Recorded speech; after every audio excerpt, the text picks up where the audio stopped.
Moi, je ne veux pas rentrer dans la technicalité du procès. Le procès, c'est quelque chose de normal.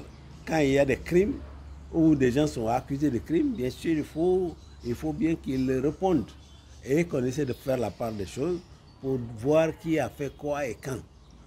Le procès, ce procès tel qu'il est en train d'aller, ce n'est pas une opinion technique, c'est une observation. J'observe ça en qualité de ma personne, Edouard. Et puisque je suis un citoyen guinéen, j'ai quand même le droit de dire ce que je pense.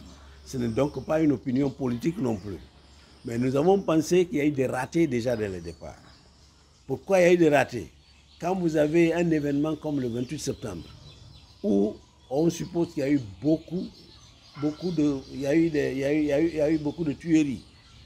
Moi, je pense qu'on devait associer, ou alors on devait tout faire pour que tous ceux qui sont impliqués, qu'on parte des témoins, des accusés et de tous ceux qui étaient là et qui ont quelque chose à faire avec même l'organisation de la manifestation qui s'était tenue au stade de ce même nom, soient tous présents ici.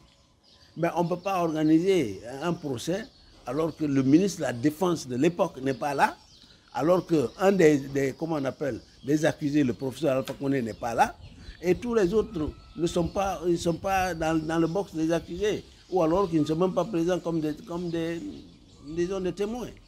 Ça laisse quand même un goût amer d'injustice. Il y a aussi le fait que, quel que soit ce qu'on dit, moi, mon observation, c'est que le président d'Addis, à l'époque quand même, il a été un président chef d'État. Donc il y a l'image du pays. Même si il avait tué lui-même des gens, quand même, pour l'image du pays, moi je n'ai pas pensé qu'on devait le traiter de la façon dont on a en train de le traiter. Un ancien chef d'État qu'on met à terre sur un matelas, ça ne se fait nulle part.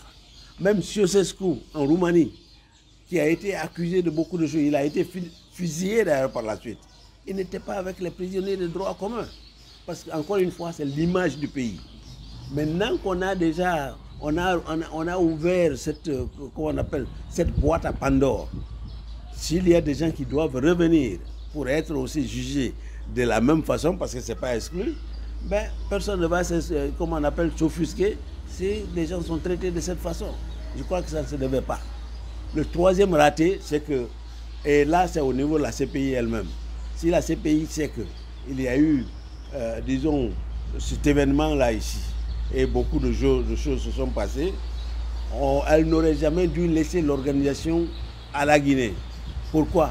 Parce que nous n'avions pas, on parle de souveraineté et tout ça, mais il y a un certain nombre de conditions quand même à remplir pour qu'on dise qu'on va tenir un procès de la CPI ou alors de crimes contre l'humanité ici en Guinée. C'était quand même un événement de très grande envergure.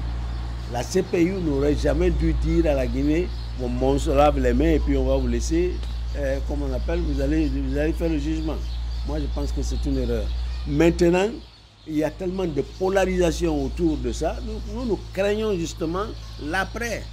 Le verdict va tomber, on ne sait pas où ça va aller. C'est la raison pour laquelle moi, j'aurais préféré voir ce procès-là hors du pays. Comme ça, il n'y a pas d'influence. Vous savez, disons-nous la vérité. La justice, elle est inféodée ici. Et il y a des influences. Quoi que l'on fasse, il y a toujours des coups de fil intempestifs qui viennent pour recadrer des avocats ou des magistrats. Vous-même, vous avez assisté. Il y a un avocat qui a eu l'outrecuidance d'appeler le président de la transition pour lui demander quelle direction prendre dans une affaire juridique bien donnée. Ça, il n'y a pas de preuve plus que ça en ce qui concerne l'influence ou l'ingérence de l'exécutif dans les problèmes judiciaires. Donc nous avons dit que, comme je le disais, le troisième raté, c'est le fait que la CPI ait laissé, disons, le déroulement de ce procès sous la couverture effectivement du gouvernement guinéen. Maintenant, on peut s'en servir pour n'importe quelle autre raison.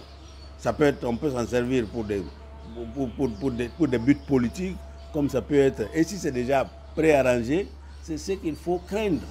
Parce que si on ne le fait pas de façon indépendante, ce sont les communautés justement qui vont chercher, qui vont maintenant s'affronter. Et c'est ce que les gens voient. Au niveau du bas peuple, les gens ne comprennent pas.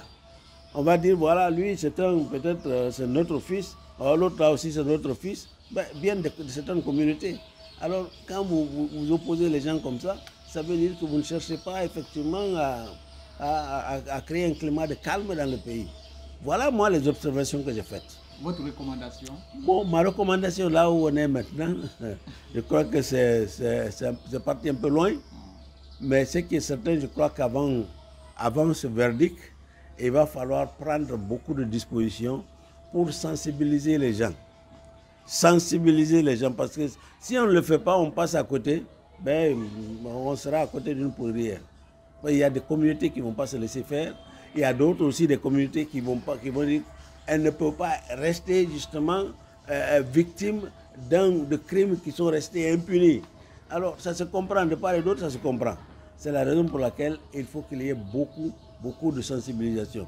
Le fait que certains des acteurs, et non les moindres, ne soient pas présents, ça laisse beaucoup de points d'interrogation. Et moi, je crois que c'est cette image qu'on n'aurait jamais dû laisser filer, en tout cas. Bon, le reste, je ne sais plus ce qu'il faut vous dire parce que en matière de jurisprudence, comme j'ai dit, nous sommes des novices. On n'est pas des techniciens, je ne suis pas juriste, je suis un ingénieur. Donc mes observations, c'est basé simplement sur ce que je vois et ce qui se passe.